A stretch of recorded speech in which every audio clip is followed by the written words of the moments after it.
স্মৃতিটি নবাসনের বউ নামে মায়ের জীবনীতে প্রসিদ্ধা মায়ের এক সেবিকার। তার প্রকৃত নাম মন্দাকিনী রায়। তিনি বলছেন, শ্রীশ্রীমাকে তো আগে কখনো দেখিনি এবং তার প্রসঙ্গে কিছুই জানতাম না। বিয়ের অল্প দিনের মধ্যে স্বামী মারা যান। তারপর আমি শ্বশুর বাড়ি নবাসন থেকে বাপের বাড়ি মথুরায় আমার মায়ের কাছে চলে আসি। কিছুদিন পর আবার আমার মায়ের সঙ্গে নবাসনে শ্বশুরের ভিটে আসি। শ্বশুর বাড়িতে থাকিতে অসুবিধা হবে বেশ বুঝতে পারছিলাম। আবার বাপের বাড়িতে যে থাকবো তাতেও মন সায় দিচ্ছিল না, কারণ তাদের অবস্থাও তো ভালো নয়। নবাসনে চাটুজ্জে গিন্নির কাছে আমরা প্রথম শ্রীশ্রীমায়ের কথা শুনি এবং তারই সঙ্গে একদিন আমার মা ও আমি জয়রামবাটিতে শ্রীশ্রীমাকে দর্শন করি। প্রণাম করে উঠতেই মা বলতে শুরু করলেন, তা মা, চিন্তার কি আছে? আমি তো আছি। ওখানে থাকতে অসুবিধা হলে আমার কাছে চলে আসবে। মায়ের মুখ থেকে ওই কথা শুনে আমি আনন্দে আত্মহারা হয়ে গিয়েছিলাম। আমি মাকে কোনো কথাই বলিনি, অথচ মা আমার মনের কথা বুঝতে পেরেছেন জেনে অবাক হয়ে গেলাম। শ্রীশ্রীমাকে প্রথম দর্শনের মাস দুয়েকের মধ্যেই তার অসুখের কথা শুনলাম তিনি কোয়ালপাড়ায় আছেন। আমার মা কৌতুকবালা তখন আমার কাছে নবাসনেই আছেন। শ্রীমায়ের শরীর খারাপের সংবাদ শুনে মায়ের ঝিয়ে কোয়ালপাড়া যাই।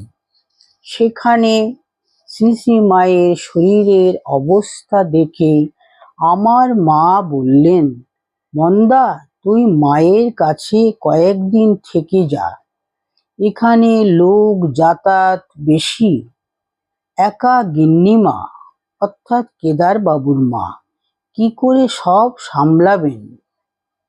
আমার মায়ের কথা শুনতে পেয়ে বিছানা থেকে শ্রীমা বললেন, বৌমা, তোমার মা যা বলছেন তাই করো মা। আমার আর কিছুই বলার থাকলো না। তার আদেশ মতো তার কাছে থেকে গেলাম। মা কৃপা করে সেদিন থেকেই তার চরণে ঠাঁই দিলেন। কয়েকদিন পর মা অসুখ থেকে সেরে উঠলেন। আমার চিন্তা হলো, এরপর মা বলবেন না তো, বৌমা, এবার শ্বশুর বাড়ি থেকে ঘুরে এসো।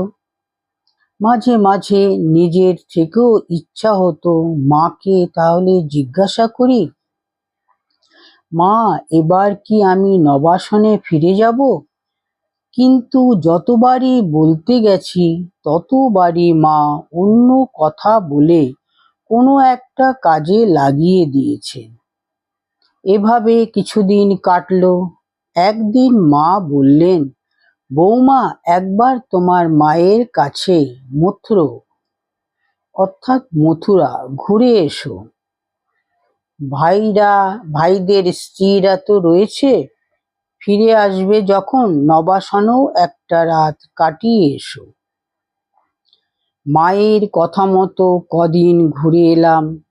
আমি যখন মায়ের কাছে থাকতাম তখন মাঝে মাঝে আমার গর্ভধারিণীও মায়ের কাছে এসে থাকতেন। মা তাকে কাপড় ইত্যাদি দিতেন। তার অসুখের সময় মা তাকে কোয়ালপাড়ায় এনে চিকিৎসার ব্যবস্থা করেছিলেন।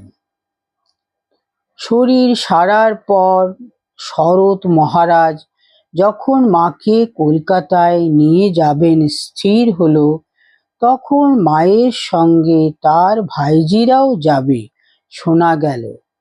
কিন্তু আমাকে কি মা নিয়ে যাবেন? আমার তো যাবার ইচ্ছা খুব।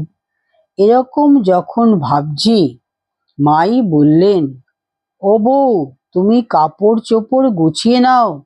তুমি সঙ্গে না গেলে আমি কি করে এই কুচো কাচাদের সামলাবো? আমার শরীর তো দেখছো। মায়ের কথা শুনে আমার চোখ দিয়ে জল বেরিয়ে এলো। বুঝলুম, মা আমাদের অন্তরের সব কথাই জেনে বসে আছেন।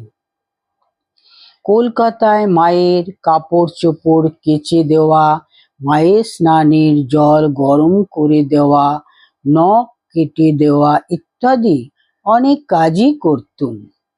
মায়ের কাছে থাকতে থাকতে যেন মায়ের ভাইঝিদের একজন হয়ে গিয়েছিলুম। নলিনীর সঙ্গে যদিও মাঝে মাঝে খুব ঝগড়া হতো, আবার ভাবও হয়ে যেত। আমার মায়ের দীক্ষা অভাবনীয়ভাবে হয়। তিনি একবার জয়রামবাটি এসেছেন। সারাদিন থেকে বিকেলে বাড়ি ফিরবেন। তার সঙ্গে গ্রামের আরো দু একজন এসেছিলেন। হঠাৎ শ্রীমা মাকে বললেন, তুমি হাত পাটা ধুয়ে একবার আমার ঘরে এসো। আমার গর্ভধারিণী কিছু না বুঝেই মায়ের কথা মতো ঘরে ঢুকলেন। মা তার গায়ে গঙ্গাজল ছিটিয়ে দিয়ে তার কানে মহামন্ত্র দান করলেন। শ্রীমাকে প্রণাম করে তার পায়ের কাছে একটি টাকা নিবেদন করে মা বললেন, জীবনের বড় আশা তুমি মিটিয়ে দিলে মা।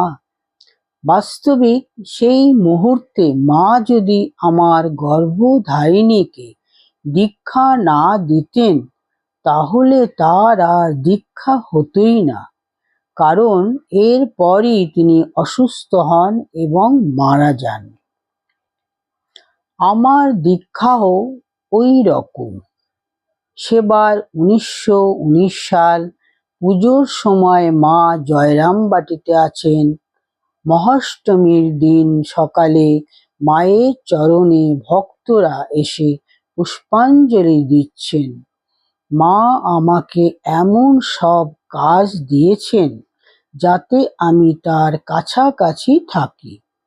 হঠাৎ এক সময় লোকজন সরিয়ে দিয়ে আমাকে বলে উঠলেন, বউ, তাড়াতাড়ি এসো তো একবার।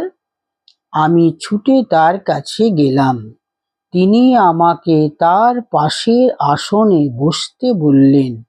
আমি তার কাছে বসলে তিনি আমায় ইষ্ট মন্ত্র দান করলেন। দীক্ষার জন্য কোনো তাগিদ আমার ছিল না। মাই সময় বুঝে কৃপা করে মহামন্ত্র দিয়ে আমাকে কৃতার্থ করলেন। জয় মা।